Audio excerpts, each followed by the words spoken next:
This is Brad A. Milford with the Unlimited Business Wisdom Podcast, where business owners, yes, they share their wisdom, right? It's short, to the point, to respect people's time. And because we know transforming possibility happens really fast and it leads to lasting results. So, as you've heard me say, enough of that. Let's get to it. Question number one, we have a special guest.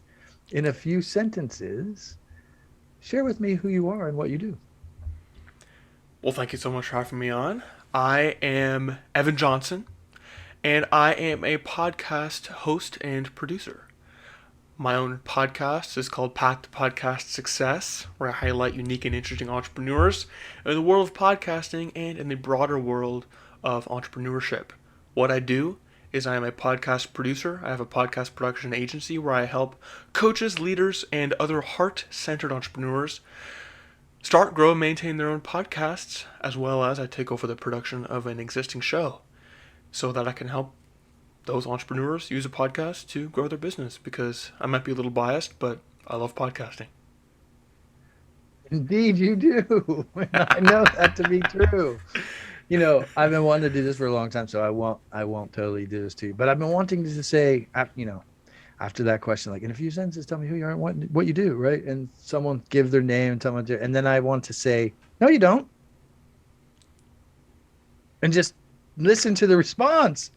But I won't do that to you. You had such a great response. I was almost going to play a practical joke on you, but I won't. I love your answer. I appreciate the idea behind that joke. I think it's funny. Someday, for anybody listening and watching, it will happen. Someday it will happen. Oh, yeah. No, Evan, I appreciate you, and I know that you walk the talk, and that I've had the opportunity to be on your podcast, which was amazing. Thank you. And now you're here. I love reciprocity and how this industry goes round and round, and so the quality of your podcast is great. So anybody listening and watching, after you're done with this podcast, I encourage you to go listen to his. But we'll get to that. Right now, we're going to get to some business. What's the best thing about being in business, Evan? Oh my God, the best thing about being in business. Well, I just really want to quickly say, you said that you liked my answer to that first question. And I want to say that I appreciate you for that, because that took work and time to really hone in on what I do and who I help and how I can say that, eloquently. So thank you for acknowledging that. And as far as the best part about being in business for me, I say it all the time, and it might be cliche, but honestly, the relationships. Truly, because that is what I build my business on entirely. I try to build a business based on invitation and referral only, at least at this stage, and all that comes from relationships and being genuine, with them. And so that is my favorite part for me. I could dive deeper if you'd like, but that is, I love building relationships with people on my podcast and having really exciting conversations. And growing and nurturing those relationships, frankly, and it's very rewarding.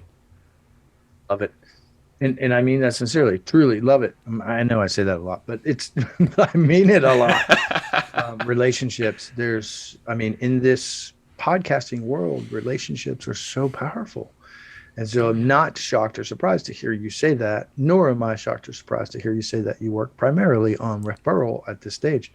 Those are all great things. I mean, social selling, relationships, it's such a powerful way to go about business today. At the end of the day, that's what all businesses are built on, is relationships. It's true. There are some struggling owners who don't quite yet get that, but the faster we do, the better off we all are. So I love your answer. It's great. Relationships are key, no doubt about it. Thank you. Question number 3, Evan. This is my favorite question. For anybody listening or watching, you've no doubt heard me say that. We hear from other business, it just gets me charged up. We hear from other business owners. They're getting so much business. And yes, it's true right now. In the world, all over the world, they're getting so much business that sometimes the chaos of that causes a little bit of overwhelm. Would you be willing to share your thoughts on that, Evan? I would. I thought about it a little bit before we jumped on, and I love that question. It's a very interesting question. First of all, it's a pretty good problem to have, I feel like, at the end of the day. Better to have surplus than not enough, but it is Mhm. still a problem nonetheless. Mm. I'd say my two main points when it comes to that. Point number one would be you've fallen into the trap. Someone in that position has fallen into the trap of saying yes to everything. And that is not.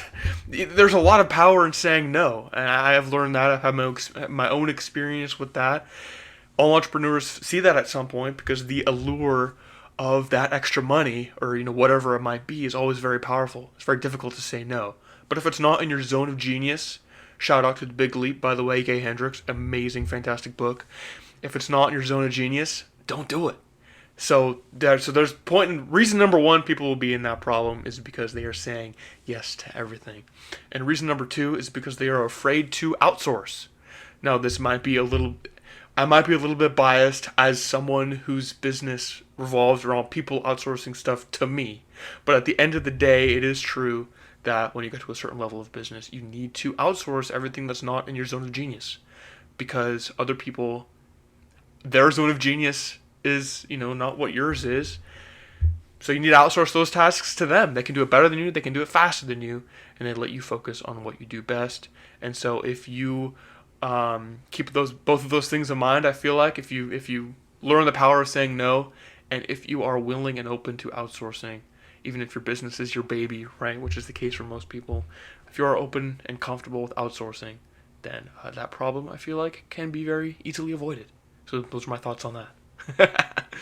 For valuable answers. I'm so with you 100%. And it's actually really deep value. And I know it's shocking and surprising to some of us seasoned business owners who look back and say, wow, why did I hold on to that for so long? And then for the new business owners, they're like, no, I can't quite let go of that yet. And so it's interesting. And this topic does come up a lot, but it's always valuable because there's always somebody listening or watching that can stand or sit to receive it.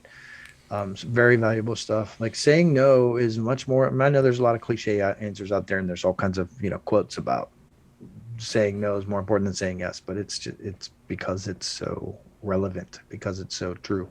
There's some I valid found the reasons. more cliche it is, the more true it probably is. Truth. And then outsourcing is so powerful. And in the world we live in today, I'm not sure why people wait so long just to even test. Just test it. Give it a test, right? Okay, I'm going to take this small little chunk and I'm just going to test outsourcing this and see if it frees up my time to be in. On this podcast, we say zone of brilliance, but we'll roll with the zone of genius. I get it. People listening, they know what it is. But just that's out of humor. But the same thing. So if that frees up time for you to focus on your zone of brilliance or genius, then it's a wise move. And there's only one way to know. Test it out. So great value. Thank you very much, Evan. Appreciate it. Thank you. Moving right along. Question 4. This is fun. What other successful business owners like podcast masters like yourself should be on the Unlimited Wisdom podcast? I love that question. I really, really do. I think it is an incredible question. It shows that you're coming from a genuine place and that you're really looking to truly showcase others. And I can see that through your questions, and I love it. Well, I can't name drop every single person I've ever had on my podcast, even though I might like to do that, because they're all incredible. I will interview people that I want to talk to, similar to yourself. If I had to name a specific person, though, I would say my mom, Mary Catherine Johnson. She is in business as well. She works a lot with online businesses, course creators, e-commerce businesses, etc., doing a lot of really powerful work in the world of conversational marketing. She likes conversations and relationships just like I do. I come about it with podcasting. She goes about it with marketing. But she can talk about her stuff better than me. But she got me started as an entrepreneur. She taught me how to edit a podcast. And so I gotta give back, gotta bring it back. So Mary Catherine Johnson, she is who I would recommend. I love it. You are definitely the first person who has just shouted out their mom with regard to business. I've had some shout outs from on other areas of the podcast, but this is great. I love this. She got me started. She's been an entrepreneur my Kudos to whole you. life. I celebrate you for that. That's a great way to go. I love it. That's great. And it'll be a pleasure to reach out to her. So I look forward to having her on. That's great. Yeah. I love it. All right, let's get to some wisdom, Evan. What do you think? Dig it. Yes. What piece of wisdom would you share with other business owners from your perspective? Honestly, and I'm sure this comes to no surprise. No, for lie anyone to that I'm us. going to say something like this. uh, don't focus on relationships. No.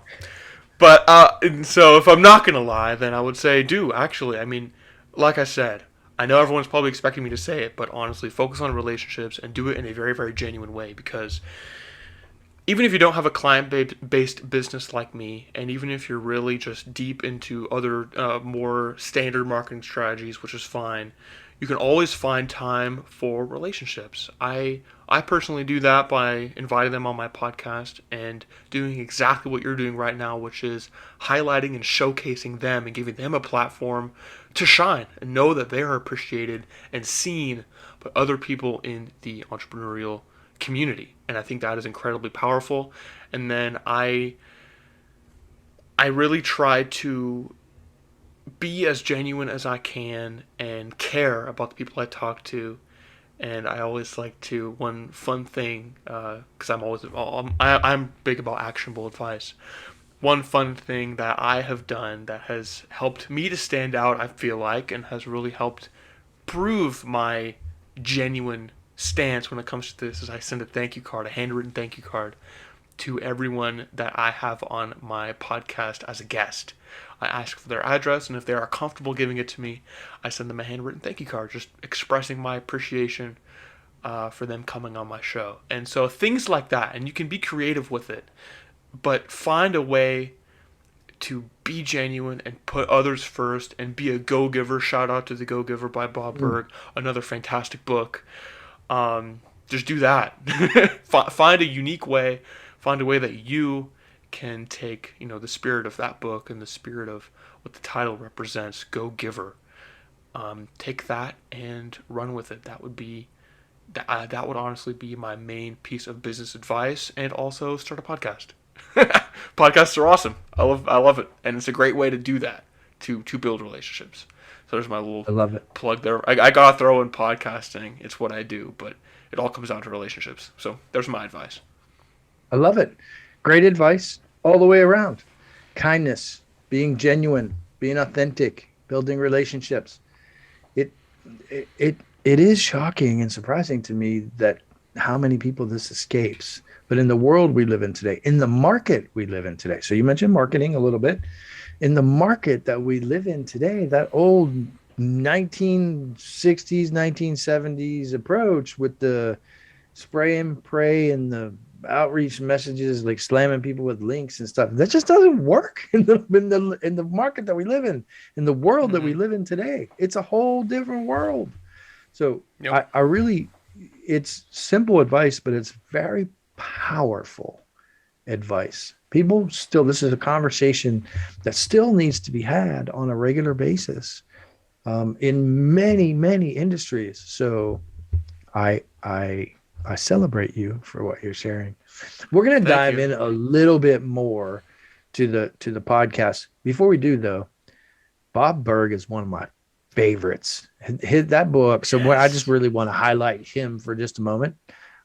Just quick, because you mentioned him. The Go-Giver is please do. Gem. Is a gem, and I have literally bought that book for probably 100 people, clients and different people, and shared that. It's such a gem of a story. So anybody listening or watching, if you don't know who Bob Burg is or the Go-Giver book, I highly encourage you check that out. It's such an easy read, but it's such a powerful story. So Evan, thanks for bringing that up, and thanks for giving him a shout out. Oh yeah, again, that might be my number. If I had to narrow it down to one book to recommend to business owners of any stage, that would probably be it, or at least be a very, very strong contender. Yeah, it's a great book. And the Go-Giver Leader too. This is the newest version of that, but it's great. It's great stuff. Now we're going to get back to you. So thanks for your shout out to Bob Burg. podcasting. Let's talk about that because it is such a wonderful thing to create some relationships around, right? And so I'm really interested. Now you've been doing this for a while, and you meet a lot of people. What are some of the benefits of podcasting? What have are some of the advantages for a person in business to begin to start to podcasting? Just share from genuine stuff from the heart, if you'd Yeah, be yeah. willing to. What are your thoughts? Well, there are a few different ways you can go about it. I think it depends on the type of business you have. I'll talk first on what I am most acquainted with as a client based business. So, if you have a client based business, a podcast is an incredible way to A, gain a foothold in the marketplace, right? I mean, it's the same reason why you might write a book, right? We're talking about Bob Berg. There's marketing he has just because he wrote a book. And same thing, you have a podcast. If someone is looking to work with you or someone in your industry and you have a podcast, they're going to see that and they're going to think you're an expert on that subject because you are enough to have a podcast about it. So, number one benefit is it really, really establishes you, the host, as an expert in whatever your field is, whatever the topic is. And of course, what I've been saying, it is my primary strategy to build these relationships. That is how I break in. That's how I break the ice, I guess you could say. Because if you reach out to a random person, so like you, Brad, that's how I connected with you. I think what you're doing is amazing. I think you're a very, you're a big figure in the world of entrepreneurship and you've done impressive stuff. You have an impressive resume. If I just randomly reached out to you and was like, hey, Brad, I think your stuff is cool. Can we talk for an hour? Like that, it's a little bit weird, right? You might not say yes as readily. But what I did do was I reached Indeed, out that to is you. true. Yeah, right? Yeah, yeah. But what I did do was I reached out to you and I asked you to come on my podcast. And you said yes. And it accomplished the exact same thing. I got an hour of your time where I got to pick your brain and have a fun conversation. And here we are. This is a relationship that I have with you that I love. It is amazing. You're one of my favorite podcast guests. Don't tell any of my other Thank guests. you. But That may have just that's what I. slipped out into the public domain, by the way. Oh! But that is. That. Honestly, that's my. I would. I want to recommend. I think everyone should start a podcast. And I know everyone in their business says, I think everyone should insert the service I provide here. But I'm tired of saying otherwise. I think everyone should start a podcast if they have something they want to say and if they want to have these powerful conversations because it is an incredible icebreaker. Like I just said, it created the relationship that I have with you. And I got that through hosting a podcast and having you on. And so and then that leads to referrals. I mean, you have people, that you have for this already, but a lot of the people I have on the podcast, maybe they don't have a podcast producer themselves or they don't have someone that they know who's a podcast producer. So if they are looking for that service themselves, or if one of their friends in the world of entrepreneurship talks to them, oh man, I hate doing all the work on the podcast, I'm going to be top of mind. And there's a referral right there. And so I think that it's an incredible side effect of building these genuine relationships. And the podcast is a platform that I found is the best, at least for me, and I think for most people, to generate those relationships. And it works for, even if you're not in a client-based business, it's still, and even if you're doing solo episodes and not even interviewing other people, it still has the value of being like a book in that it establishes you as an expert. So that is I could talk for hours about it, but that is just what I would emphasize the most, and that is how I have been able to find incredible value from a podcast. Love it. Yeah. This is a great conversation. I really enjoy this conversation. Thank you. Relationships, authenticity, kindness, a way to reach out to people, calling card. It's great. And I want to go back to something you said.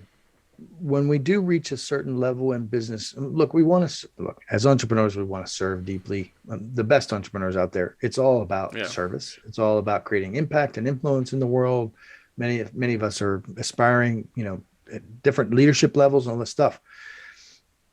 But there is a target market. So when you reach a level in business, you kind of stay stuck until you get to a target market. So whether it's CEOs, whether it's coaches or it's speakers or it's podcasters, or to be the best at business, we've got to niche down. I mean, that's just a reality. Anybody refutes that is a little silly.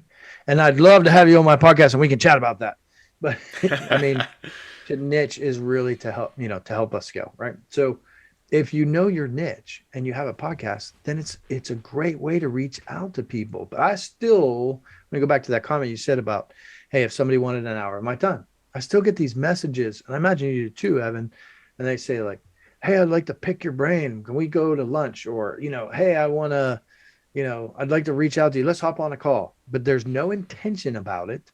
There's no reason, there's no compelling reason for me to take an hour and hop on a call. And I, as a business owner, am not going to hop on a call unless there's an intention behind it. I'm a little more directive than that, right? And so this is a great way to get in front of your ideal audience, your clients, your specific clients, who you're trying to reach.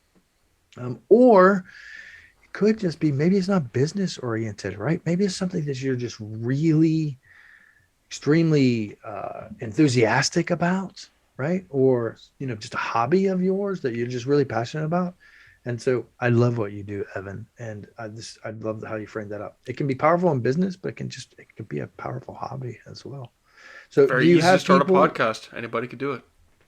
yeah. Do you have people who it's more hobby based, or is your clientele mostly business I people?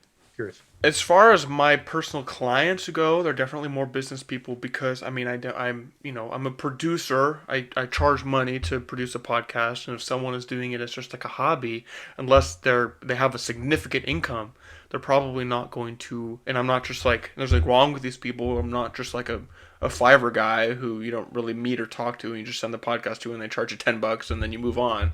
Right? I'm a bespoke Those don't service. I usually really turn work. out too well.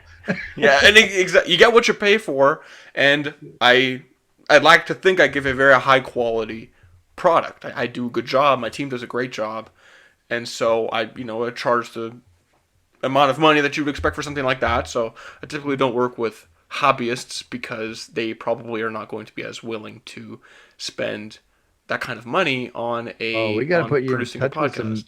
$1 million hobbyists, my friend. Or hey, if they're $1 million hobbyists, hey, if Jeff Bezos wants to start a podcast on woodworking, then I will. I'm sure he would be more than happy to pay my fees. But I typically work with with entrepreneurs who have a business or a podcast associated with their business in some way. But I've talked to plenty of hobbyists.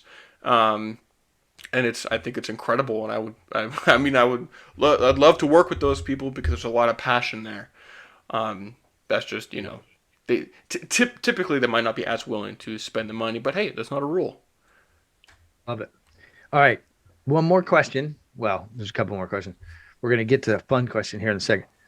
Right. What's the biggest lesson you've learned so far, the one that jumps out to you, from doing what you do, Evan? Well, I've kind of already talked a bit about it, but I'd say the biggest lesson I've learned from being in business and from being a podcaster, honestly, it's just it's the same thing. And the importance of It's awesome. relationships, honestly, it truly is because I've been through. I'd say the importance of relationships and clarity. I'd say clarity would be if because I want to try to throw something else in there besides just relationships. Hmm. It would be clarity because relationships are great, and it's great if you want to start a podcast as a way to build these relationships because all those people reach out to you wanting to get to pick your brain, get an hour of your time. Well, I got that right, but what did I do differently? I invited you on my podcast, and but you have to be clear, right? If I just said, "Hey, I have a podcast, will you come on?" You probably wouldn't have done it. But I was clear on what my podcast was about, what we were going to talk about, why I wanted you to come on specifically. And so you have to be clear on what your podcast is about, why you're doing it. And it was a journey for me. We've all been on that kind of journey where it's like, well, what do I want? That was historically one of my biggest struggles was like, what do I want to do? What do I want to be? Um, and so clarity is very important. It's the kind of the companion piece to this. Otherwise, relationships are incredible, but if you really want to take advantage of that in the world of business, then you need to have clarity. So that will be what comes to mind in this moment. No, that's great.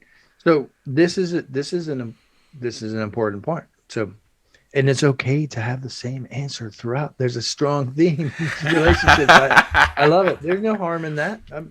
I dig it. But I am seeing something here that's really important that you're showcasing. So if we were to call this how to reach out to your ideal client, that would be kind of a marketing type title, but Right. podcasting would be a great way to be able to do that, wouldn't it?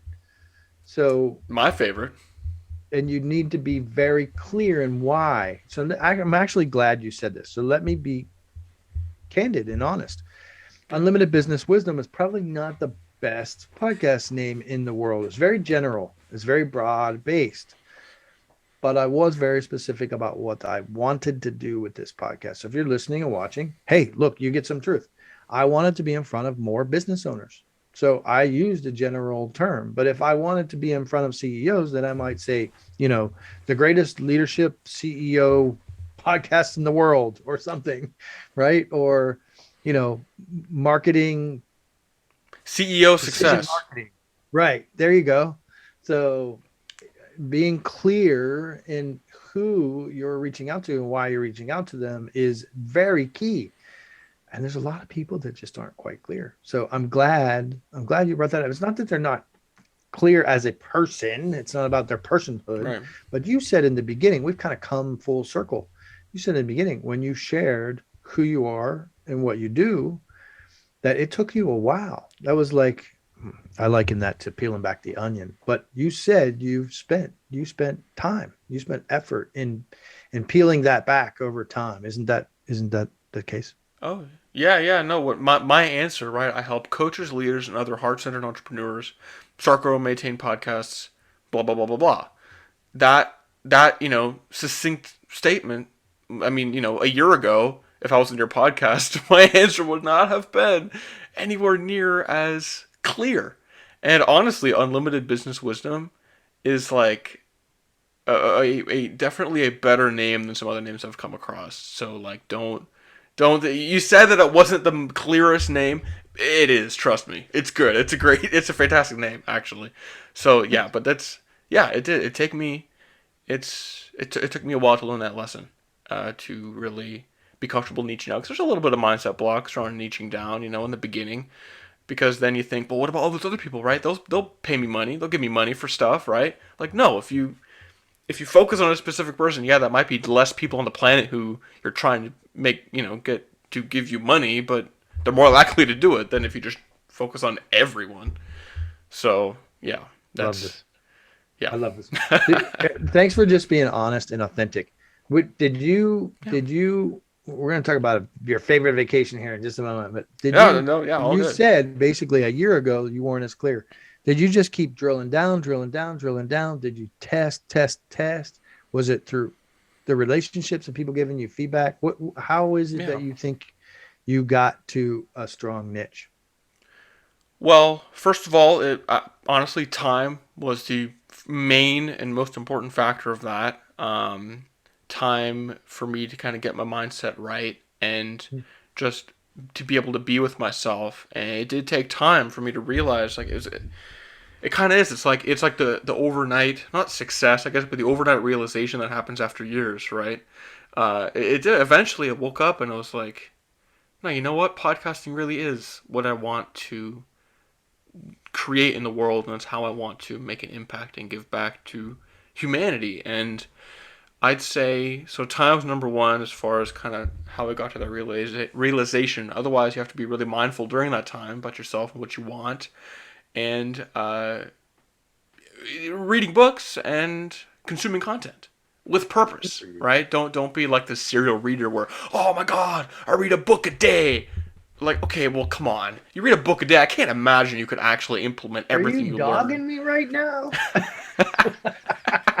No, it's fine. Reading is great. I'm just Do it. teasing you. But for me personally, right, if I were to read a book a day, how could I possibly actually implement the things those books tell me to do? Like, I can't. Good point. So, read books. One other book, though, a recent book, You Are the Brand by Mike Kim, I believe was called. Great book. It really helped me with find some of this clarity on these specific kind of how I word certain things, right, which is really important. And other books like The Go Giver and The Big Leap are great. Like, so to be strategic about reading these, consuming this content, and the podcast I'm a guest on right now is a great source of this as well. But learn and grow and actually do the stuff, the resources, the books, the podcasts are telling you to do. Because sometimes when you're reading, it kind of feels like, oh, I read this book. Man, what a great accomplishment that was. And now it's done. Well, okay, no, that's great. That is incredible that you read that book. But that's only the beginning. I have to actually implement it. So that is that in time. That's how I was able to find this clarity. Good, solid advice. And no, I know you weren't teasing me, but for people that have listened and watched, I did read a book a day for nearly 6 years. But there's an end to that story, and I think I shared this with you.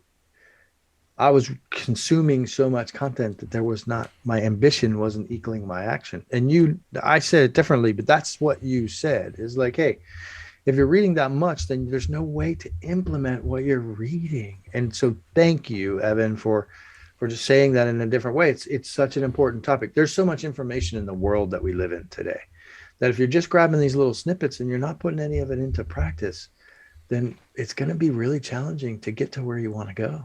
So I'm glad you brought that up, and it's a really important point. And I think it's one as aspiring leaders or leaders in the world, as entrepreneurs, we're trying to make a difference in the world, trying to create an impact, right? And so when we're doing that, it's an important reminder for us to pause and really get some depth rather than just breadth. And so great points, Evan. I appreciate you. All right. Enough business for today. Look, we work to live, not live to work, right? So important. So that's the reason why I asked this question. I'm really interested to know, Evan, what's the most fun vacation you've ever had? I love that question, honestly. And when I saw that was one of the questions that you were going to be asking me, I thought that was a very unique question. And honestly, difficult to answer because I was fortunate enough. Another shout out to my wonderful mom. I was fortunate enough to do a lot of traveling with my family growing up, which was so much fun. But it is when you're under 18, when you're a child, you don't have as much control over your experiences. So I'd say my favorite two main travel experiences I've had in the last year or so, last year and a half or so, maybe last year, 2 years, because I'm an adult now, and that have been my personal favorites. I'd say number one, when I moved, actually, typically you think moving isn't a fun vacation, but I moved from Atlanta, Georgia, here back to my hometown here in Sacramento, California.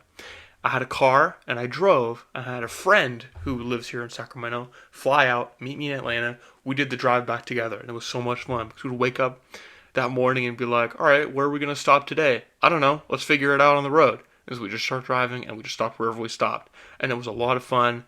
And I'd say my other favorite vacation was some of my friends and I went down to LA back in August.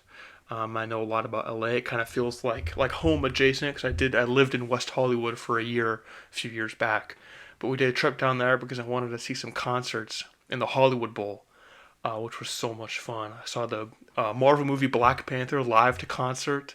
I saw Nice. Tower of Power, and I saw Ziggy Marley. And it was all out in the open because even though the Hollywood Bowl, right, it's the outdoor theater.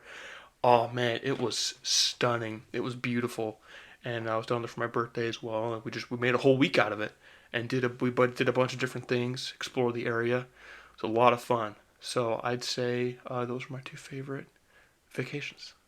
Love it. Sounds exciting. Nothing like a road trip. So that sounds like a lot of fun, and especially from one side of the country to the other. I've made Yeah. trips like that, and I really enjoy it. So when you're not rushed and you're trying to push it all in, 20 hours or whatever, Oh yeah. I think it It's takes like freedom. 30 hours. That's the point of being Yeah. an entrepreneur, right? Is that freedom, and I could do it because I was an entrepreneur. Yeah. I didn't have to beg my boss for that time off. That's great. And I'm not as familiar with LA. I've been a couple times, but I got an event or two coming up in LA, so I know who I'll be looking up to show me around. It is a beautiful beautiful city. I I, highly recommend everybody to visit. I appreciate Yeah. you, Evan. Look, thanks for being on. I really appreciate it. I know you took a part out of your day to come on the podcast and share so genuinely and so kindly and authentically. And I know those are buzzwords, but I really mean it. So thank you very much for taking a piece of your day to be able to serve people. When somebody watches this and they see who you are and they listen to this and they say, I have to reach out to that guy. I definitely want a podcast. I have a podcast. I don't want to manage this anymore. It's not really all that fun for me. I want somebody else to handle it. Or they just think you're a genuine guy and they want to reach out and connect. What's the best way for them to do that? Is there a website or social media? What's the best way for them to reach you, Evan? I appreciate you for highlighting that and giving me this opportunity to share that. I've got a website, path2podcastsuccess.com. And however, the very, very best way, if you really want to talk to me, I am Evan Johnson on Facebook and Instagram. And I'm always checking my messages. That's where I live. That is where I primarily communicate with all my clients and friends. And so, if you would like to have a conversation, um, that the best way is via social media, and I always try to leave the people I talk to with some kind of value, even if we don't work together. So hopefully, if don't be shy. I am here. I am here for you. I being of service, like I've been talking about. It's how I do business. That's what I do. And I want to say that I appreciate you, Brad, for giving me this opportunity to be on the other side of the mic, be the guest on a podcast. It is always so much fun. And so I just really, from the bottom of my heart, thank you for allowing me to be a guest on your podcast. I humbly receive that. Thank you. It's truly my pleasure. Evan, thank you so much. This is Brad A. Milford with the Unlimited Business Wisdom Podcast, where business owners making, here we go, 5, 6, 7, 8, 9, 10, 11, 12 figures. Look, there's a lot of talk about that on the internet, but it's not really all about the money. It's about sharing. I mean, some of it is, but it's about sharing their wisdom. Money is nice. Indeed, it is. Sharing their wisdom and creating global impact. And remember, there's unity in community. Thanks for joining us.